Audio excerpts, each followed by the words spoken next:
మా కొరకు త్వరగా రాబోతున్న రాజులకు రాజు ప్రభువులకు ప్రభు అయిన క్రీస్తు ప్రభు మహిమగల నామమున స్తోత్రములు కృతజ్ఞతాస్తుతులు చెల్లించి ప్రార్థన చేసి వెళుతున్నాము తండ్రి. ఆమేన్. ప్రభునందు ప్రియ సహోదర సహోదరులారా, ఈ 11వ వచనానికి ముందు అపోస్తుడైన పౌలు 10 వచనాల్లో ఒక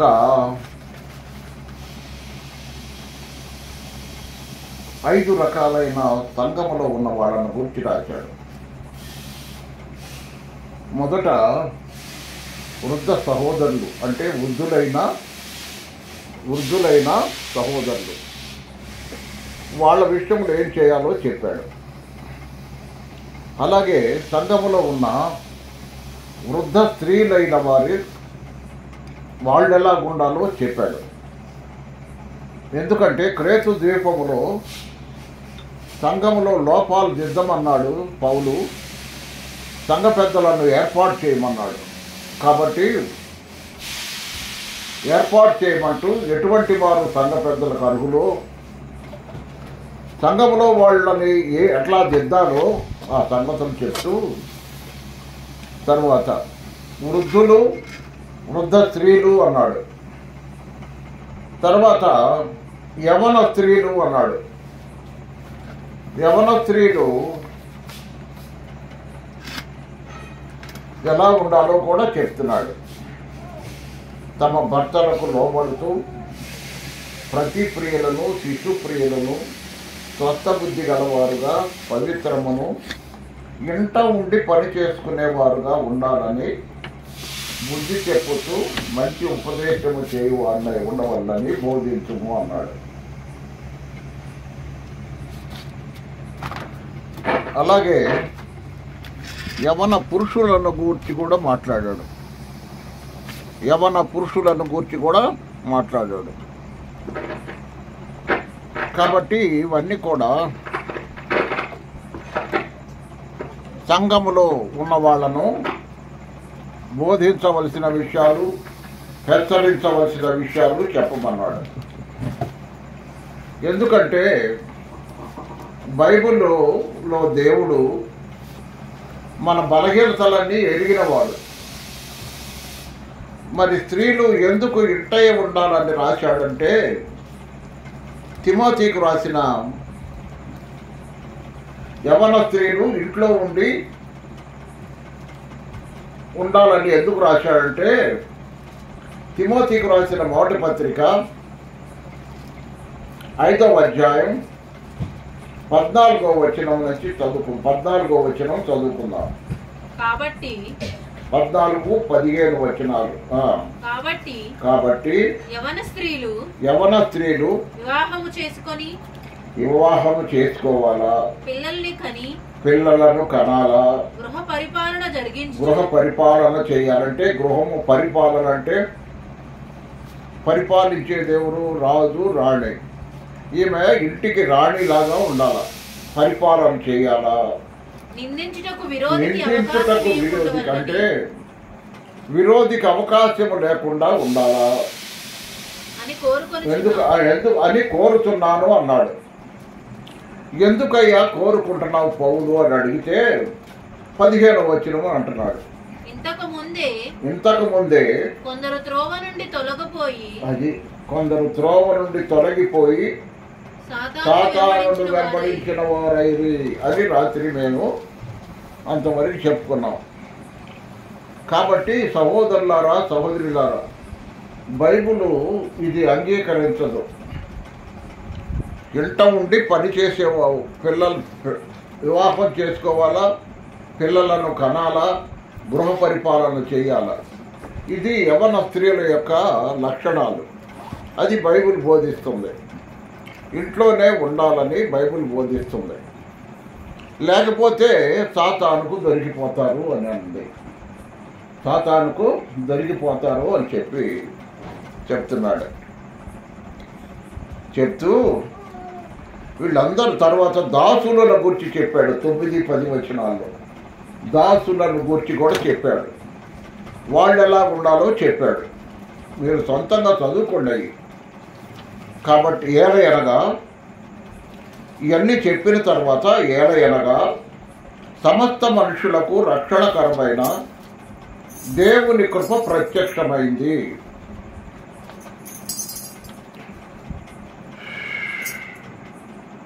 ఒకనాడు ప్రత్యక్షము కాని దేవుని కృప, ఒకనాడు కనబడని దేవుని కృప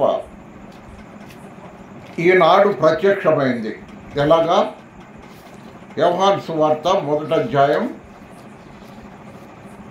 యోహాను సువార్త 1వ అధ్యాయం 18వ వచనం చదవండి.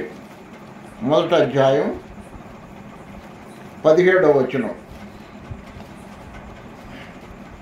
యోహాను సువార్త 1:17. ధర్మశాస్త్రము మోషే ద్వారా అనుగ్రహింపబడెను. కృపయు సత్యమును యేసుక్రీస్తు ద్వారా కలిగను. అంటే యేసుక్రీస్తు ద్వారా ప్రత్యక్షమైంది. అంతకుముందు కృప లేదు. పాత నిబంధన కాలంలో కృప లేదు. తప్పు చేశాడంటే శిక్షే. వ్యభిచారం చేశాడంటే రాళ్లతో కొట్టి చంపటమే. క్షమాపణ అనేది లేదు. కానీ దేవుని కృప యేసుక్రీస్తు ప్రభు ద్వారా మనకు అనుగ్రహింపబడి, తప్పు చేసిన ప్రభువా నేను తప్పు చేశాను నన్ను క్షమించమంటే క్షమించేది దేవుని కృప. అది దేవుని దగ్గర నుంచి ప్రభు అయిన యేసుక్రీస్తు వారు మన కొరకు తీసుకొచ్చాడు. ఎందుకు తెచ్చాడయ్యా అని మనం కొంచెం ఆలోచిస్తే, తండ్రి వాళ్ళు మంటి మనుషులు, మట్టి చేత చేయబడ్డారు, మట్టిలో తిరుగుతున్నారు, మట్టి నుండి వచ్చే ఆహారం తింటున్నారు. కాబట్టి అయ్యా వాళ్ళని క్షమించటానికి అవకాశం ఇమ్మని దేవుడు యేసు ప్రభు తండ్రిని వేడుకున్నాడు. అందువలన ఆ కృప ప్రత్యక్షమైంది.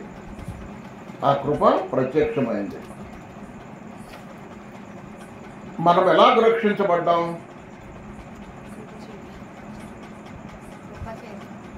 కృపచేతనే. యేసు ప్రభు నమ్ముకొనుట చేత ద్వారా ఆయన కృపచేత మనం రక్షించబడ్డాం. పోనీలే అని మనల్ని క్షమించాడు. తప్పు ఒప్పుకుంటే క్షమించాడు, ఒప్పుకోకపోతే క్షమించడు. ఒప్పుకున్నాము కాబట్టి క్షమించాడు. సహోదరులారా, సహోదరులు, ఆ విధంగా దేవుని కృప ప్రత్యక్షమైంది. ఎవరికి? సమస్త మనుషులకు. నీకు నాకు భాష, కులము, మతము భేదం లేదు. అందరి కొరకు సమస్త మనుష్యులకు రక్షణకరమైనది దేవుని కృప ప్రత్యక్షమైంది. అయితే నమ్ముకున్న వాళ్ళు, ఒప్పుకున్న వాళ్ళు మాత్రమే రక్షించబడతారు. అది అక్కడ. నేను పాపిని ప్రభువా, నా పాపం వల్ల నేను నరకాగ్ని గుండానికి వెళతాను, నన్ను క్షమించయ్యా, నీవు నీ కుమారుని రక్తము మా కొరకు చిందించావు, మా కొరకు ఆయన శిలువలో రక్తం కార్చాడు, ప్రాణం పెట్టాడు, చనిపోయి సమాధి చేయబడి తిరిగి లేచాడని నమ్ముతున్నామని ఎవరైతే పాపాలు ఒప్పుకొని యేసు రక్తమును ఆశ్రయిస్తారో వాళ్ళు రక్షింపబడతారు, ఆత్మరక్షణ పొందుతారు, నీతిమంతులుగా ఆయన పునరుద్ధానంతో తీర్చబడతారు. అదే సమయంలో కృపచేత మనము బలవంతులమవుతాము. 2వ తిమోతి పత్రిక 2వ అధ్యాయం 1వ వచనం. తిమోతికి వ్రాసిన 2వ పత్రిక 2:1. నా కుమారుడా క్రీస్తు యేసునందున్న కృపచేత బలవంతుడవు కమ్ము. అది కృప రక్షిస్తుంది. కృప మనల్ని బలవంతులుగా కూడా చేస్తుంది. అంటే ఆత్మీయంగా బలవంతులుగా చేస్తుంది. విశ్వాసంలో స్థిరపరుస్తుంది. ప్రభు వస్తున్నాడని నిరీక్షణ కలుగుంటానికి నేర్పిస్తుంది. ఒకరినొకరు ప్రేమ కలుగుంటానికి నేర్పిస్తుంది. అది దేవుని కృప. ఆ కృప రక్షించిన కృప, బలవంతులుగా చేసిన కృప. ఆ కృప ప్రత్యక్షమైందట. ఎవరికి? అందరికీ ప్రత్యక్షమై మనము భక్తిహీనతను, ఇహలోక సంబంధమైన దురాశలను విసర్జించి, ఇహలోక సంబంధమైన దురాశలు, నీది కాని దాన్ని ఆశించడం దురాశే. దురాశ దుఃఖము చేటు కదా.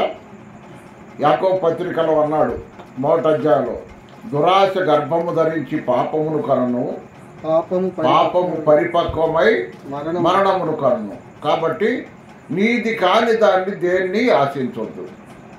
అది నాకొద్దు అని ఆశించకూడదు. మనం భక్తిహీనతలను, ఇహలోక సంబంధమైన దురాశలను విసర్జించి శుభప్రదమైన నిరీక్షణ నిమిత్తము. ఏ నిరీక్షణ? శుభప్రదమైన నిరీక్షణ అంటే, శుభప్రదమైన నిరీక్షణ అంటే మన ముందు ప్రత్యక్షం కాబోతున్నాడు ప్రభు. దాని కొరకు మనం ఎదురు చూస్తున్నాం. ఏ క్షణంలో మనం వెళ్ళిపోతామో మనకే తెలియదు. యేసు ప్రభువుని నమ్ముకున్నావా? ఏ క్షణంలో నువ్వు వెళ్ళిపోతావో, లేక నేను వెళ్ళిపోతామో, మనందరం వెళ్ళిపోతామో మనకు తెలియదు. అది శుభప్రదమైన నిరీక్షణ. ఆ శుభప్రదమైన నిరీక్షణ నిమిత్తం అనగా దానికి వివరణ ఇస్తున్నాడు. మహాదేవుడును మన రక్షకుడైన యేసుక్రీస్తు. యేసు ప్రభు ఎవరండి? నోట్ చేసుకో. బైబిల్ ఎక్కడుంది దేవుడని అని ప్రశ్నలు వేస్తారు కొంతమంది. పౌలు ఏమంటాడు? ఆయన మహాదేవుడు. మహాదేవుడును మన రక్షకుడునైన యేసుక్రీస్తు మహిమ యొక్క ప్రత్యక్షత నిమిత్తం ఆయన రాబోతున్నాడు. ఎవరైనా? ఆయన మహాదేవుడు, మన రక్షకుడు అయిన యేసుక్రీస్తు మహిమ యొక్క ప్రత్యక్షత నిమిత్తము ఎదురు చూస్తున్నాం. ఎప్పుడు మమ్మల్ని తీసుకుని వెళ్తాడా? ఎప్పుడు ఈ లోకాన్ని విడిచిపెట్టి ప్రభువు మా కొరకు సిద్ధపరిచిన పరలోకము, పరలోక పట్టణములో అక్కడ మా కొరకు స్థలము, నివాసాలు ఉన్నాయి, సదాకాలం ఆయనతో పాటు ఉంటాము అని ఒక నిరీక్షణ మనకు ఉండాలి. ఇప్పుడు ఎటువంటి ఇల్లు కట్టుకున్నా రేపు వదిలిపెట్టి వెళ్ళాల్సిందే కదా. వచ్చేటప్పుడు మనం తేలేదు, పోయేటప్పుడు కూడా తీసుకెళ్ళలేము. ఎవరైనా తీసుకెళ్ళారా? ఎవరు తీసుకెళ్ళారు?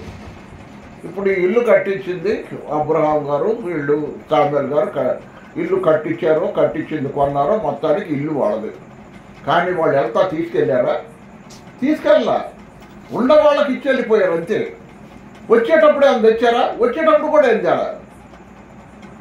కాబట్టి మనం ఉన్నంత వరకే దీన్ని వాడుకొని అద్దె కొంపలాగా వెళ్ళిపోవటమే.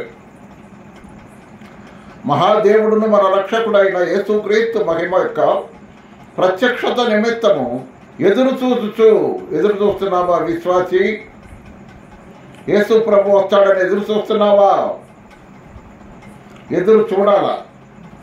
అదే మనకు నిరీక్షణ. ఈ లోకంలో కొంతకాలమే ఉండేది. మనం ఎంతకాలం ఉంటాం? మోషే ఏమన్నాడు 91వ కీర్తనలో? మా ఆయుష్కాలము 70 సంవత్సరములు, అధిక బలముంటే 80 సంవత్సరాలు. అయినను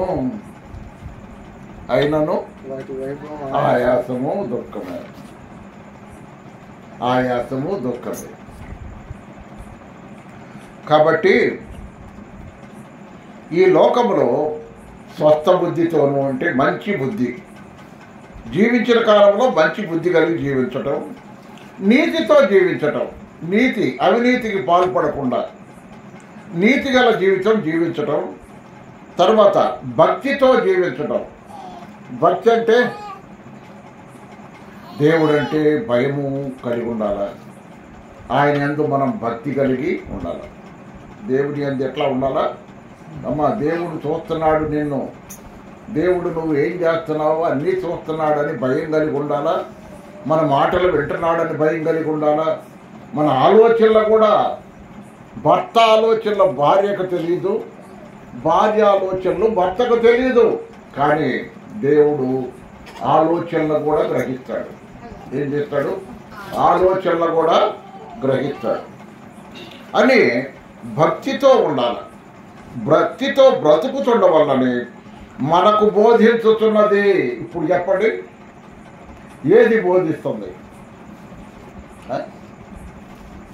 నోట్లో కదా పెద్దలు చెప్పు. ఏమి బోధిస్తుంది? ఇప్పుడు దాకా నేను చెప్పిన చదివిందమ్మాయి.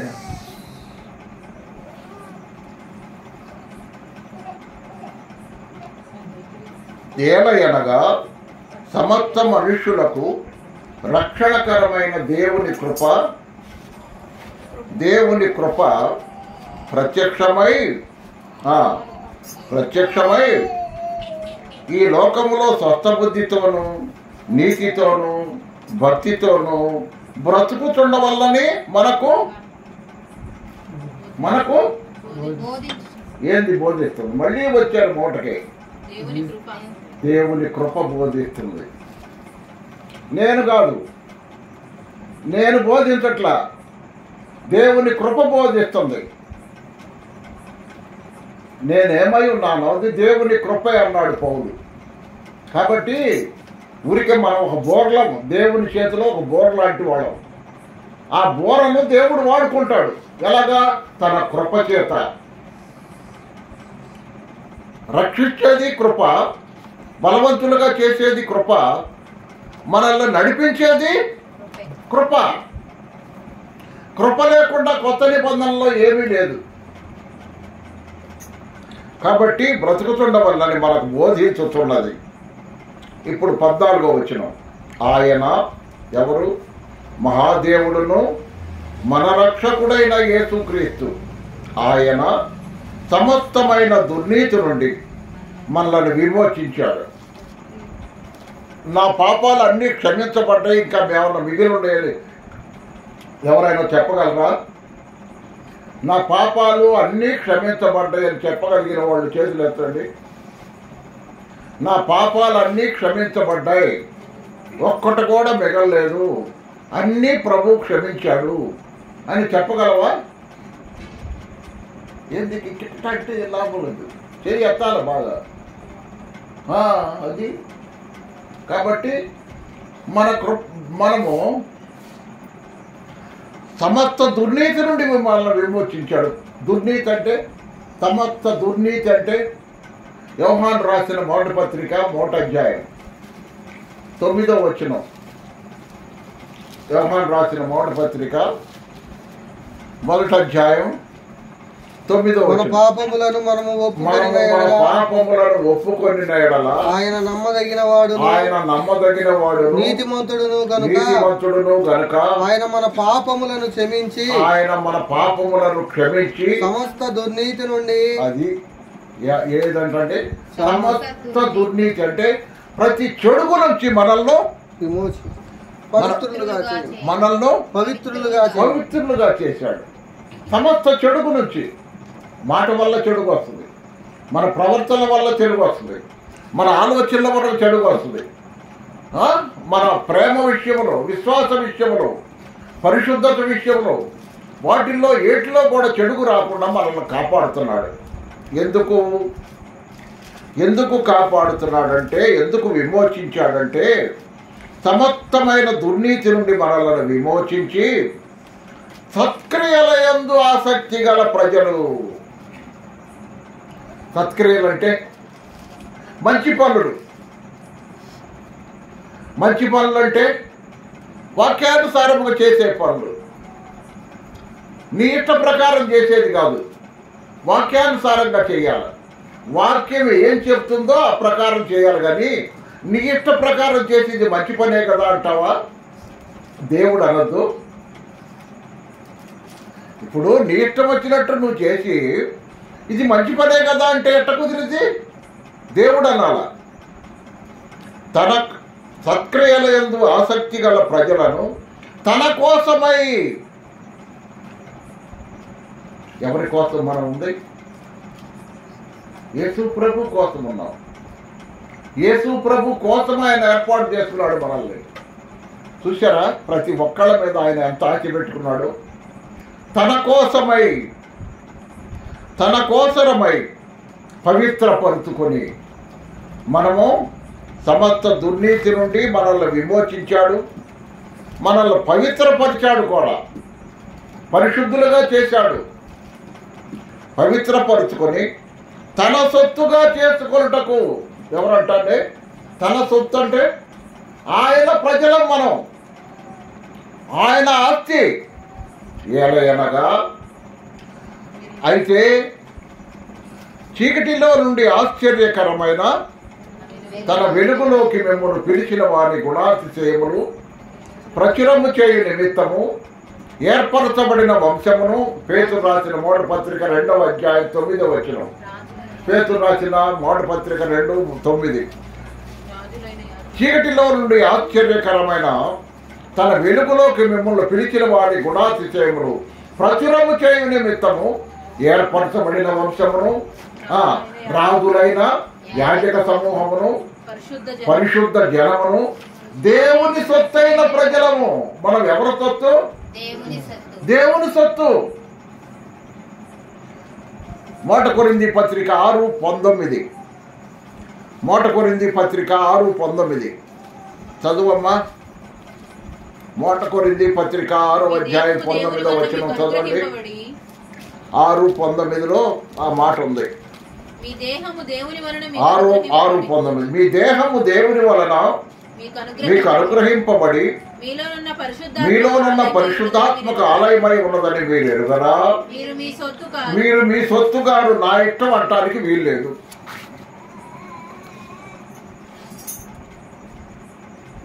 నా ఇష్టం అంటానికి వీల్లేదు. మనం చేసే ప్రతి పని వినండి, మనం చేసే ప్రతి పని దేవునికి ఇష్టమా కాదా అని చూసుకోవాలి. దేవునికి ఇష్టమా కాదా అని చూసుకోవాలి. ఎందుకని?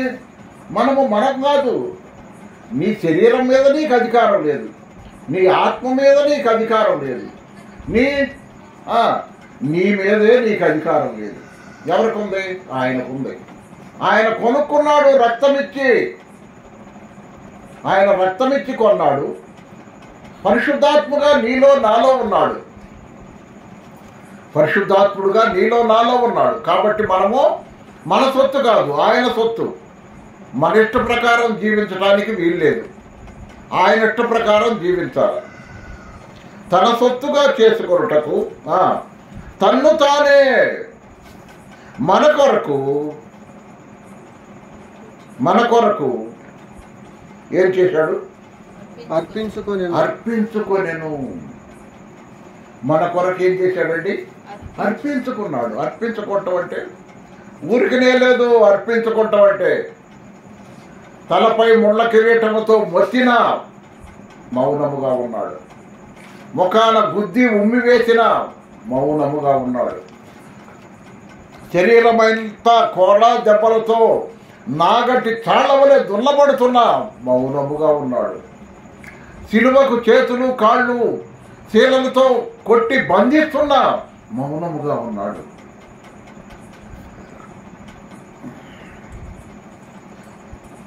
రక్తమంతా కారుతుంది, నాలుక దవడను అట్టుకుపోతుంది, అయినా కూడా మౌనముగా ఉన్నాడు. ఎందుకు? మన కోసం. ఎందుకమ్మా? మన కోసం. ఆ సిలువలో యేసయ్య వేలాడుతున్నవాడు మన కోసమే. ఆయన ఆ విధముగా సిలువలో వేలాడాడు. అసలు ఆ స్థానం ఎవరిది? ఎందుకు నన్నెంతగా నీవు ప్రేమించితివో దేవా, అందుకో నా దీన స్తుతి పాత్ర.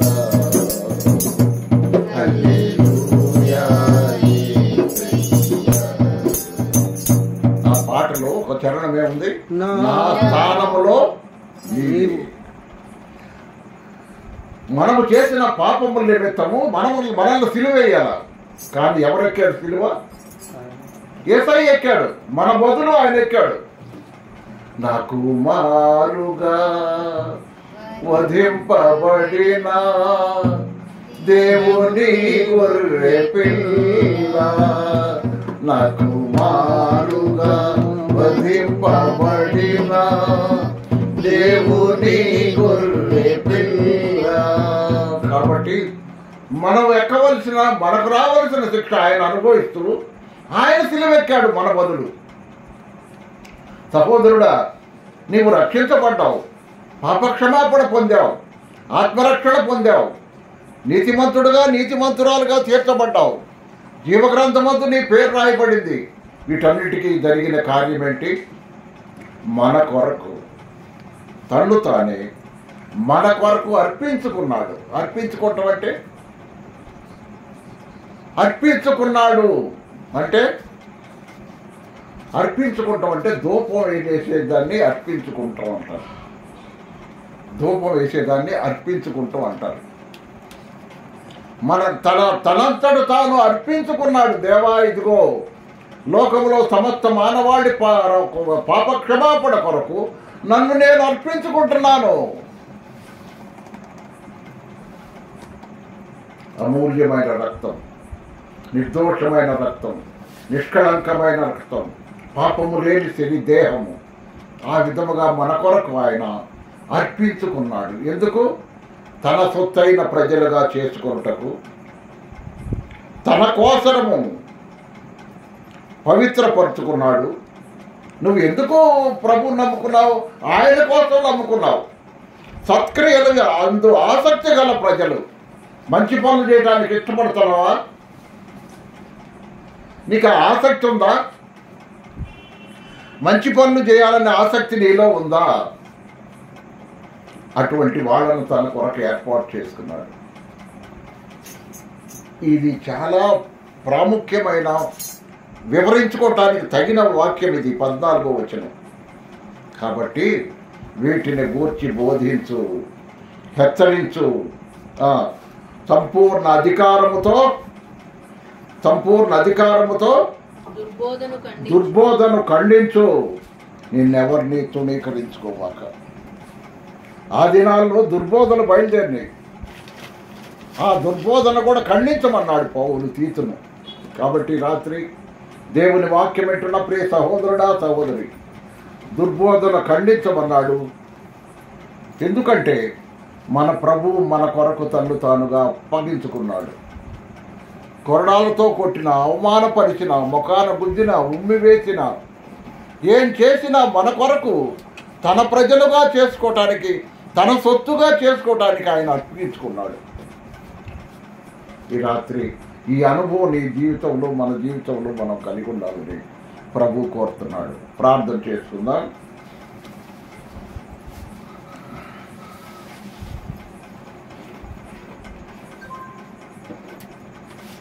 పరిశుద్ధుడు అయిన మా తండ్రి, ప్రేమగల మా ప్రభువా, మీ ప్రియకుమారుడైన క్రీస్తు ప్రభువు మహిమగల నామం నీకు స్తోత్రం నాయన.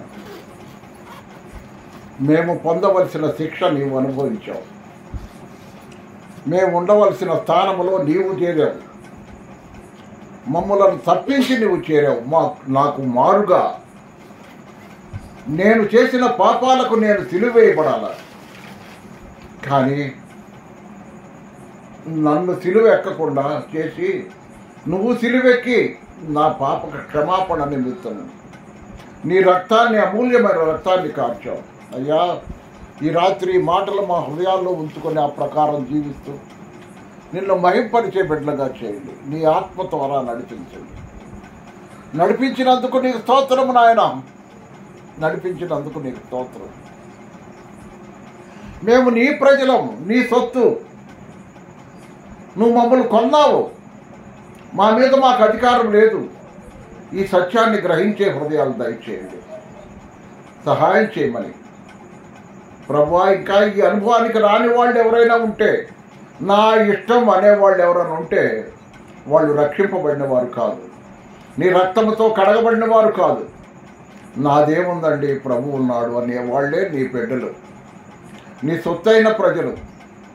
ఆ ప్రకారం జీవించే కృప మాకు దయచేయమని రేపు పగటి కాలంలో సురభి రమేష్ గారింటి వద్ద జరగవలసిన ప్రార్థన కూడిక నీ నామ మహిమార్థము జరిగించండి. అది అయిన వెంటనే సాల్మన్ గారింట్లో సహోదరి సంతోషమ్మ జ్ఞాపకార్థ కూడిక కూడా అప్పుడే జరిపితే రాత్రికి విజ్ఞాపనలో అందరము చేరుతాం. అయ్యా, విజ్ఞాపన చేయాల్సింది సంఘము.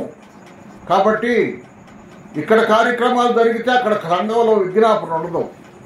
కాబట్టి 4 గంటలకి ప్రార్థనా కూడిక ముగించిన వెంటనే, ప్రభువా సాల్మన్ గారింట్లో సంతోషం మా జ్ఞాపకార్థ కూడిక కూడా జరుపుకోవడానికి సహాయం చేయమని నీ కరుణాహస్తాలకు అప్పగించుకుంటూ, మా కొరకు త్వరగా రాబోతున్న రాజులకు రాజు ప్రభువులకు ప్రభు అయిన యేసయ్య ప్రేమతో ఈ కూడిక ఏర్పాటు చేసుకొని నీ వాక్యం ప్రకటించడానికి నీ దాసుడు రమేష్ని బట్టి,